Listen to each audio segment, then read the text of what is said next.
Hey everyone, welcome back my YouTube channel. आज के इस वीडियो में मैं बात करने वाला हूं यामिनी इन्वेस्टमेंट कंपनी लिमिटेड के बारे में। देखने वाले हैं कुछ इंपॉर्टेंट अपडेट। वीडियो बहुत ही महत्वपूर्ण है, वीडियो को फुल वॉच कीजिएगा और चैनल को अगर आपने अभी तक सब्सक्राइब नहीं किया है तो please do subscribe and hit the like button. आप देख सकते हो पिछले एक साल में 217% के रिटर्न इसने निकाल कर दिए हैं। बस ₹2 का शेयर है। एक समय में शेयर 70 पैसे 80 पैसे पे काफ़ी दिनों से कारोबार कर रहा था और यहाँ से जम के स्टॉक ने प्रॉफिट अपने निवेशकों को बना रखा है। आप देख सकते हैं स्टॉक में रिटर्न्स बहुत ही शानदार है, लगभग 200% के प्रॉफिट है और पिछले 5 सालों में आप देख सकते हो 1100% के रिटर्न्स हैं। समझ सकते हैं स्टॉक में किस प्रकार से प्रॉफिट मिलता है। बहुत ज़बरदस्त, फिर नीचे आता है, फिर ऊपर गया, फिर नीचे आया। तो जब स्टॉक अच्छे रिटर्न निकाल कर देता है, यहाँ से देख सकते हैं टॉप से बॉटम 1000% रिटर्न्स हैं और फिर उसी प्रकार गिर भी जाता है 70%। और देखिए फिर से स्टॉक ने उसी प्रकार से रिटर्न दिया 500%, फिर से उसी प्रकार से स्टॉक गिर गया 70-80%, फिर से उसी प्रकार से स्टॉक ने रिटर्न दिया 265%, प्रकार से स्टॉक गिर गया 70-80%, फिर से उसी प्रकार से स्टॉक ने रिटर्न दिया 265%। और समझ सकते हो स्टॉक में गिरावट होने की संभावना यहाँ पे अब आ रहा है क्योंकि प्रॉफिट बुकिंग देखने को मिल रहे हैं। देखिए बीच बीच में क्या होता है ना, शेयर नीचे आता है, फिर ऊपर जाता है, थोड़ा सा फिर से फंस जाता है अपने निवेशक। तो इसलिए ध्यान रखिए, अगर पैनी स्टॉक में निवेश करा हुआ है तो फिर 5 साल के लिए ऐसे भूल जाइए और नहीं तो फिर तुरंत प्रॉफिट लेके निकलिए जितना मिल रहा है, क्योंकि जब स्टॉक गिरना स्टार्ट कर देता है तो फिर आप देख ही पा रहे हो कितना बार स्टॉक गिरता है। तो ऐसे स्टॉक में हमेशा सावधान रहने की जरूरत है। यहाँ भी ऊपर गया, आप देख सकते हो। प्रॉफिट की बात कर ले तो शेयर में लगभग पैसा इसने डबल करके दिया है ना, डबल से भी ज़्यादा। और जब गिरा तो देख सकते हैं 36% 40% स्टॉक गिर जाता है। तो जब भी पैनी स्टॉक में निवेश कीजिए इतना रिस्क लेकर आपको हमेशा चलना पड़ेगा दोस्तों। आप देख सकते हो शेयर में बहुत ही बढ़िया अपर सर्किट लगा हुआ था, अचानक से इसमें लग जाता है लोअर सर्किट, यानी कि ऑपरेटर यहाँ पे गेम कर ही देते हैं। बड़े निवेशक जब शेयर को सेल करते हैं तो स्टॉक में गिरावट होने की संभावना ज़्यादा बढ़ जाता है, क्योंकि बड़े निवेशक ही स्टॉक को खरीदारी करते हैं तो शेयर में ज़्यादा तेजी आता है। 5 दिनों में 10% के रिटर्न है, लेकिन यहाँ पे आप देख सकते हो टॉप से बॉटम स्टॉक में 20 से 25% के रिटर्न हैं 5 दिनों में। समझ सकते हैं आप एफडी करोगे 3 साल तब जाके आपको इतना रिटर्न मिलेगा। तो पैनी स्टॉक है, रिस्क भी आपको उतना ही यहाँ पे उठाना पड़ता है। पिछले 1 महीने की बात करें तो पैसा स्टॉक ने डबल कर रखा है।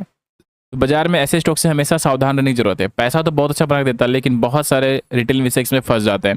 तो अब स्टॉक में गिरावट होने की संभावना थोड़ा बढ़ रहा है, तो आपको पेशेंस यहाँ पे रखने होंगे, क्योंकि मार्केट में आप देख सकते हो ऊपर भी जाता है, फिर नीचे आता है, फिर ऊपर गया तो फिर ऊपर जाएगा, लेकिन समय यहाँ पे लगेगा दोस्तों। गिरावट पीछे सबसे बड़ी वजह ये है ESM स्टेज 1, यानी कि सेबी ने इसको ESM के फर्स्ट स्टेज में डाल दिया है। अगर कोई स्टॉक पिछले 3 महीने में 70% ज़्यादा रिटर्न निकाल दे देता है फिर उसको डाल दिया जाता है। अगर 500 करोड़ से कंपनी का मार्केट कैप कम है तो उसे डाल दिया जाता है। यहाँ पे आप देख सकते हो इसका मार्केट कैप ओनली 125 करोड़ का है। तो समझ सकते हैं इसमें पैसा कमाने वाले बहुत अच्छे पैसे यहाँ पे कमा के निकल लिए। और सेबी के निगरानी में अब यहाँ पर ये आ गया इनहेंस सर्विलांस मेजर। सेबी इसके ऊपर कड़ी निगरानी बनाकर बैठा हुआ है। तो अभी यहाँ पे बड़े इन्वेस्टर्स बिल्कुल भी नहीं आने वाले हैं। एक बड़ा अपडेट यहाँ पे निकल कर आया हुआ है, अभी मैं आपको दिखाने वाला हूँ। एंड आप देख सकते हो 1 करोड़ 30 लाख शेयर ट्रेड होता है, 100% यहाँ पे इन्वेस्टर्स माल उठा कर लेकर चले गए। तो समझ सकते हो। और इसमें अधिकतर किसने खरीदारी किया होगा? रिटेल इन्वेस्टर ने, क्योंकि रिटेल यहाँ पे बाय साइड से ऑर्डर लगाकर बैठे रहते हैं और किसी ने पूरा शेयर को सेल ही कर दिया। तो अब यहाँ पे रिटेल इन्वेस्टर के पास शेयर आ गया और जैसे ही आया वैसे ही 5% के लॉसेस या 10% के लॉसेस देखने को मिल रहा है, क्योंकि शेयर ऊपर से गिरा है। तो आप देख सकते हैं लगभग 9 से 10% के लॉसेस। तो जिसने एंट्री लिया अब वो यहाँ पे पछता भी रहे होंगे, लेकिन दोस्तों क्या कर सकते हैं, ये मार्केट है, मार्केट में ऐसा ही होता है। तो आपको होल्ड भी उसी प्रकार से करने होंगे, जब पैसा बनेगा फिर यहाँ पे आप निकाल पाओगे। 28 सितंबर की बहुत ही बड़ी अपडेट यहाँ पे देखने को मिल रहा है और कंपनी ने बहुत ही बड़ा फैसला किया। आप देख सकते हो रिजल्ट Q2 के रिजल्ट के अपडेट है जो बहुत ही इंपॉर्टेंट है और Q2 के अपडेट अगर पॉजिटिव निकल कर आते हैं तो फिर से अच्छा परफॉर्म कर सकता है और फिर से स्टॉक में तेज देखने को मिल सकते हैं। कभी भी पूरा पैसा एक स्टॉक में भूलकर भी ना लगाएं। मार्केट में बहुत सारे स्टॉक है, अच्छे स्टॉक में भी थोड़ा पैसा लगाएं और कुछ पैसा स्मॉल कैप माइक्रो कैप में आप लगा सकते हैं। This is to inform you Security and Exchange Board of India provisions of inside trading. The trading window for dealing the securities of the company shall remain closed from 1st October 2024.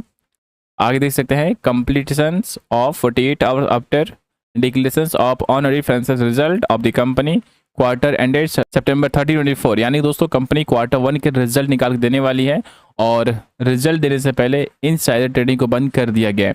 ऐसा इसलिए किया जाता है क्योंकि कोई भी इसमें trade नहीं कर पाएगा, कंपनी के अंदर जो भी काम करने वाले हैं एम्प्लॉयज़ हैं। क्योंकि उन्हें पता होता है कि रिजल्ट कैसा आने वाला है। मान के चलिए कंपनी के अंदर एमडी है, एमडी को पता है कि रिजल्ट कैसा है, तो वो क्या करेगा, पहले स्टॉक को खरीद सकता है या बेच सकता है। अगर उसे ये पता है कि कंपनी के जो प्रॉफिट है वो नहीं हुए हैं, लॉस में है कंपनी, तो पहले स्टॉक को सेल कर सकता है, यानी कि स्टॉक को मैनिपुलेट कर सकता है।